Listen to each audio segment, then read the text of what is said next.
तकरीबन रात के 11 बजे थे। पापा मम्मी के कमरे से आवाज आ रही थी। मैंने खिड़की के छेद से झांक कर देखा तो पापा मेरी मम्मी को मना रहे थे। मेरी माँ मना कर रही थी, लेकिन तभी पापा ने मुझे देख लिया। फिर जो हुआ उस पर आपको यकीन नहीं होगा दोस्तों। इस दिलचस्प कहानी को शुरू करने से पहले हमारा आपसे निवेदन है कि आप इस रानी लवर चैनल को सब्सक्राइब कर लीजिए और बेल आइकॉन को ऑल पर सेट कर लीजिए। आज की ये कहानी मेरी और मेरे पापा की सच्ची कहानी है। दोस्तों, मेरा नाम नेहा है और हम लोग रायपुर में रहते हैं। मेरे घर पर हम 3 लोग ही रहते हैं, मेरे मम्मी पापा और मैं। मैं अपने मम्मी पापा की एकलौती बेटी हूँ, इसीलिए मेरे माँ बाप ने मुझे बहुत ही लाड प्यार से पाला है। अभी मेरी उम्र 18 साल है। मेरे पापा दिखने में बहुत अच्छे हैं।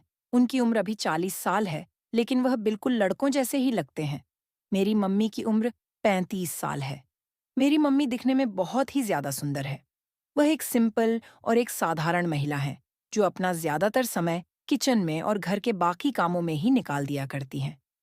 जब मेरे दादा और दादी जिंदा थे, तब मेरी माँ अपने सास ससुर की बहुत सेवा करती थी और वह मेरे पापा को जरा सा भी टाइम नहीं दे पाती थी। आपको बता दूं कि मेरे पापा एक प्राइवेट नौकरी में थे।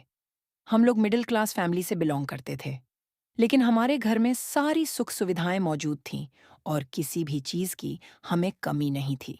खैर, यह बात तब की है जब मैं 12वीं में पढ़ाई कर रही थी, लेकिन मैं देखने में बिल्कुल 22 साल की लगती थी क्योंकि मेरा शरीर भरा हुआ था। मैं बहुत ही ज्यादा सुंदर थी।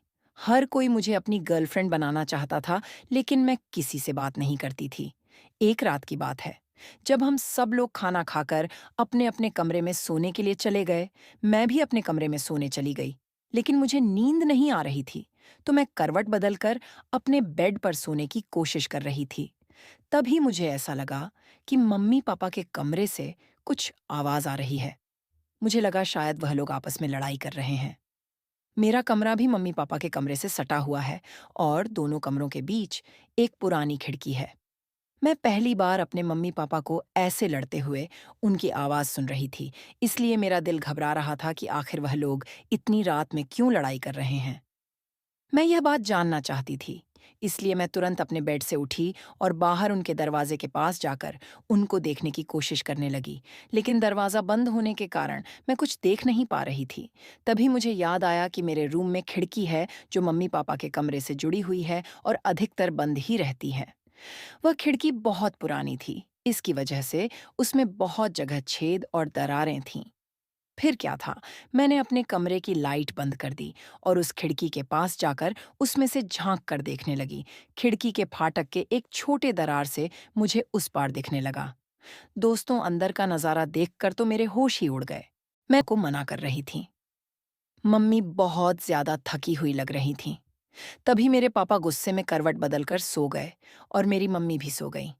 जब मैं सुबह उठी तो मैं मम्मी और पापा को अजीब नजरों से देख रही थी, क्योंकि कल रात वाली बात मेरे मन में अभी तक चल रही थी। वो नजारा देखकर मैं रात भर सो नहीं पाई थी। मैंने मम्मी से बताया कि आज रात में मुझे नींद नहीं आई है, तो मम्मी ने कहा, कोई बात नहीं, आज तुम आराम कर लो, कल से कॉलेज जाना। नाश्ते के बाद पापा टिफिन लेकर अपने ऑफिस के लिए निकल गए। मेरी माँ ने मुझसे कहा, तुम भी जाकर अपने कमरे में आराम कर लो। मैं अपने रूम में आराम करने लगी। मेरी मम्मी भी नाश्ता करके अपने रूम में चली गई। फिर मैंने अपने रूम में लगी खिड़की से, जो मम्मी पापा के कमरे से जुड़ी है, उसमें से झांक कर देखा तो मम्मी अपने कमरे में सो रही थी। लेकिन मेरे मन में कल की बातें अभी तक चल रही थीं। मैंने थोड़ा पढ़ाई किया और मैं रात होने का इंतजार करने लगी। जब रात हुई तो पापा घर आए। उनको देखकर फिर से वही बातें मेरे मन में चलने लगीं। फिर हम लोग खाना खाने बैठे। पापा ने मुझे खाना खाते टाइम पूछ लिया, नेहा, तुम्हारी तबीयत ठीक तो है ना? मैंने कहा, हाँ पापा, बिल्कुल ठीक है। लेकिन अचानक पता नहीं क्यों मैंने पापा से पूछ लिया कि पापा, आप दोनों रात में लड़ाई क्यों कर रहे थे? पापा हैरानी के साथ बोले, क्या? तब मम्मी पापा का चेहरा देखने लगी और इशारों इशारों में उन्हें कुछ समझाने लगी। मम्मी और पापा दोनों हैरान थे कि मुझे यह बात कैसे पता चली। मैं भी इस बात से घबरा गई कि मेरे मुंह से यह क्या निकल गया। फिर मैंने बात को पलटने की कोशिश की और मैंने कहा, वो मेरे कमरे में रात को लाइट चली गई थी। मैं ठीक से सो नहीं पाई। फिर मैं जल्दी-जल्दी खाना खत्म करके अपने कमरे में चली गई और मम्मी-पापा अपने कमरे में सोने चले गए। तभी मैं फिर खिड़की के पास जाकर उनकी बातें सुनने लगी। पापा मम्मी से कह रहे थे, इसीलिए कहता हूँ कि कम चिल्लाया करो। तुम्हें तो कुछ समझ ही नहीं है। घर में हमारी बेटी भी रहती है और वह अब भी बड़ी हो चुकी है। हमें ध्यान से रहना चाहिए। मम्मी ने कहा, हाँ जी, आप बिल्कुल ठीक कह रहे हैं।